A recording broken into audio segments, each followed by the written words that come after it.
So welcome to the Law School Employability Video Project. Today I'm joined by Emma Symonds from Citizens Advice. Hello. Hi Emma, so could you tell us who you are and what your role is? Yeah, so my name's Emma and my role is the Advice Services Manager. So I am responsible for managing and overseeing all of our core advice projects, our research and campaigns work, our volunteer opportunities, and also the quality of advice that sits in Citizens Advice, so ensuring that we've got a high quality advice provision basically. So in a nutshell, all of those things. So quite a diverse workload. Yes. And for those interested in working in the sector, in your role, what's a typical week like in the life of an advice services manager? So it's very varied, which I really enjoy, because most Mondays, I call them meeting Mondays. We have our leadership team meetings where we're discussing future opportunities, strategy, things like that. But then the rest of the week is around split between supporting my projects, people management, doing quality of advice checks and supporting my team leaders basically to make sure that their projects are working at that standard, so doing their quality checks and things. I also engage with our other Citizens Advice in the network, so part of what's called the Devon Operations Group, so I get to go and meet with the other advice services managers in the region, and we get to talk about best practice and share best practice and things like that. So it's really varied, and which I love because every day is a different day. Yeah. So from all of that work that you do, and Citizens Advice is a very broad and diverse kind of a service, what do you think are the three most important things people need to know about Citizens Advice? I think the first one is the fact that we're actually a national charity. A lot of people think that we are often funded by the government and things like that. So actually we're not, we're a registered charity. We were started 80 years ago, and we'll be celebrating our 80th birthday this September. So that's the first thing really, because a lot of people don't know that. The second one for me is around our twin aim is, firstly, yes, it's about giving advice and supporting people with the issues and problems that they face, but the second aim is around our research and campaigning. So we have a team made up of staff and volunteers who track and spot trends in issues that are coming to us, either locally or nationally. They collate that evidence and then they put that together to try and campaign for like positive change with policies and things like that.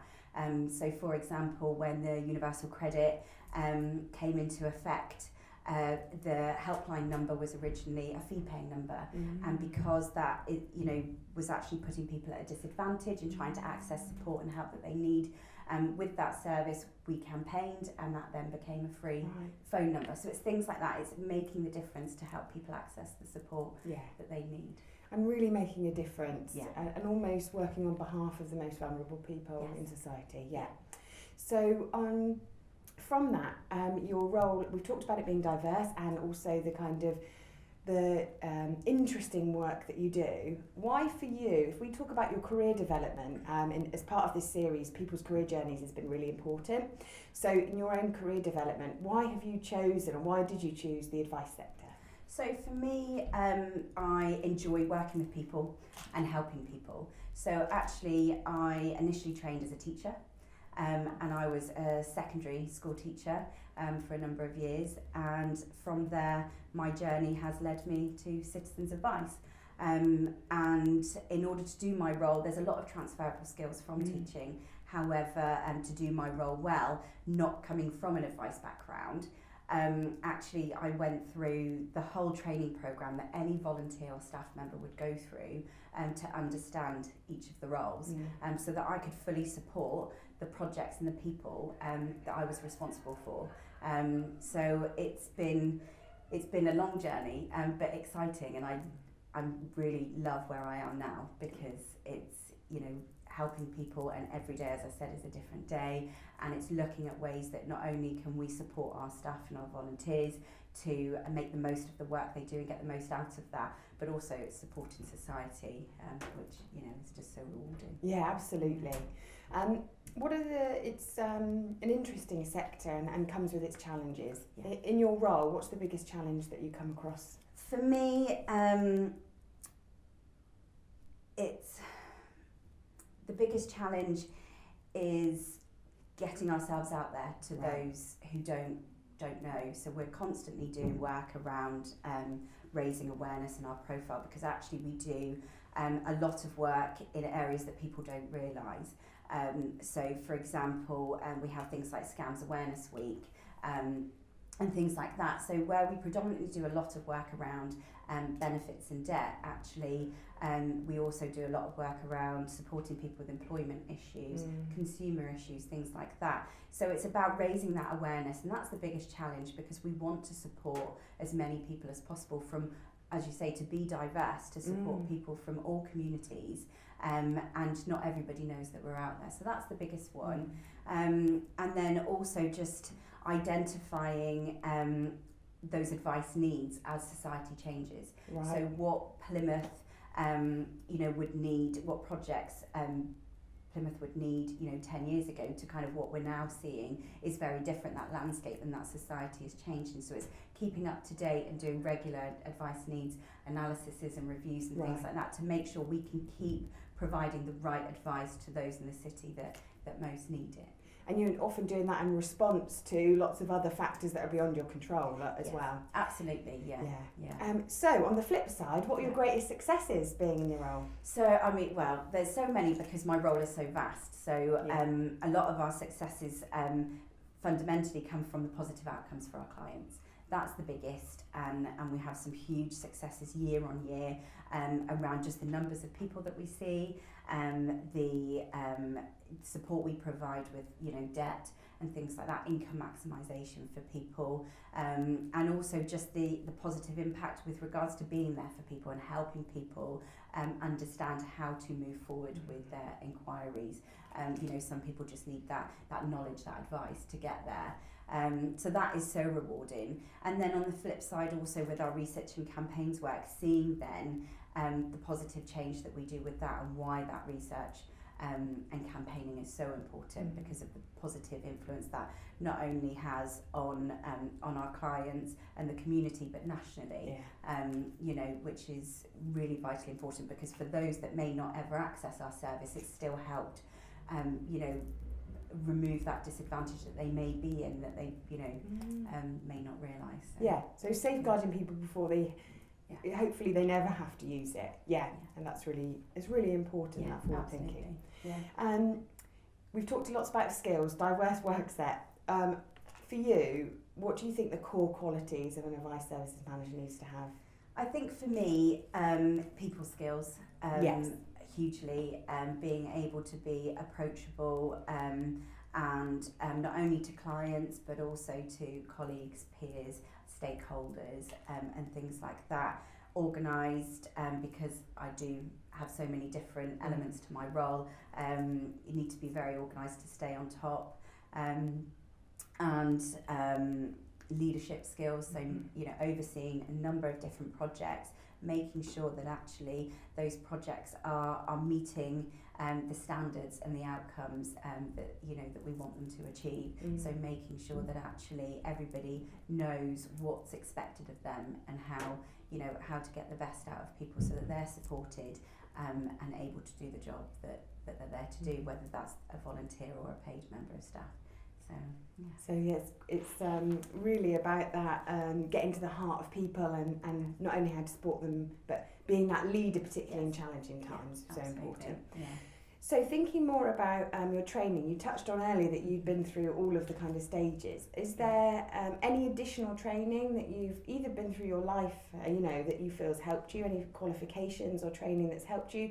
And also maybe what the biggest thing you learnt from your training at Citizens Advice was? So I think for me, although I've done various sort of, had management experience and things like that, in order to do my role well, professional development is a really big part of Citizens Advice for staff and volunteers. We want people to grow and develop, so there's lots of opportunities. So although I did myself my the role sort of training. Outside of that, I've done other training like leadership, management style training, because although, you can say you've done that and things like that, you can get stuck and complacent in certain behaviours. Right. So actually it's quite good to always have that refresher and that opportunity, because there may be things that actually you pick up that you think, oh, I didn't, realise that, or could I be doing that better? And how did I approach that feedback or that situation? So the biggest thing I learned from that is always to review and look at what skills do I have, and how have I approached situations, and how can I improve that? Because there's a lot of skills that you have naturally, that you can bring, that you've picked up along the way, but actually it's investing that time into that continuous professional development that really helps keep that fresh and at the forefront of your mind. I think part of the employability module in the law school is about review and reflect. So it's really interesting to hear that you still champion that a lot in the profession, and that's what I try and share. What advice would you give to a student at university now who's thinking they want to come into the charity sector, the advice sector?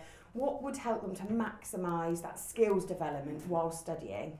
So for me, it would be looking at volunteering opportunities. Now, not everybody maybe has the time to do that, but it's engaging with organisations and charity organisations who may be able to offer something, that they may not have lots of time to be able to commit, but at least commit some time to gain that experience, because actually it's more than just looking good on your CV. It's about experiencing that role before you commit later on, and then thinking, no, that's not the right role for me. So it's about getting something out of it for yourself, but also having that opportunity to give back, whilst you're not able to get a paid job or things like that whilst you're studying, and the experience that it brings is just the social element, the transferable skills for their courses that they're studying, and we see that a lot when we go to the presentation evenings and things. Those communication skills, those interview skills, that confidence building, and all of that is really vital, because if you can get into that when you start, by the time you finish 3 or 4 years later, actually to see that growth that you've that growth journey you've come along, actually gives that confidence when you go out into the world of work, and it shows commitment, and timekeeping skills and organisational skills and professional skills and things like that, which are all added bonuses. But with Citizens Advice, a lot of our workforce started as volunteers. Right. Even our CEO, she started as a volunteer and is now our chief exec. Majority of people spend that time, and those of us who maybe didn't start as Citizens Advice as a volunteer have or do continue to volunteer elsewhere, because actually it is just such a rewarding experience, and just helps you develop so many skills and experiences that you may not be able to do in the role that you're doing or whilst you're studying. Yeah, so absolutely. It's really vital. Yeah. So my final question or discussion point really is, lots of students feel, and graduates feel, I'm passionate, I want to work in the charity sector, but rightly or wrongly, the key thing is that you have to prove that thing through experience, through showing an engaged interest. So when you're thinking about your ideal candidate into kind of your sector, what are some key things that you would really see as a quality application for a role from a student? So from us, it's about that experience. So it doesn't matter whether you have charity experience at all. I didn't come from the charity sector.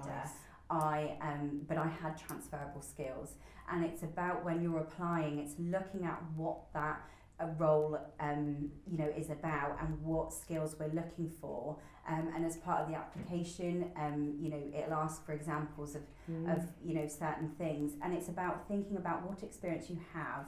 And it could be absolutely anything, but if you can demonstrate that actually, I can do this because of X, Y, and Z, and I did, so for example, one of the key questions that, will come up in any interview is often, or application, is around IT skills or communication skills, and saying that I've got good IT skills because I typed my dissertation, or I used, a laptop throughout my degree isn't evidence enough. It's about, okay, what environment have you done where you've actually had to really demonstrate those skills?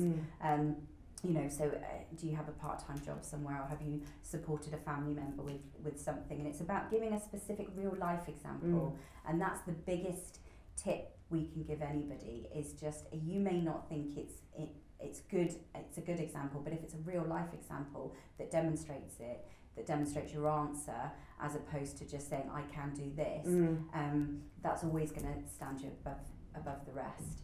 And it doesn't matter if you don't have charity experience. I didn't. Yeah. It's about drawing on your breadth of experience. Yeah. I think it's really important, and students often have a great deal that they've done. Yes.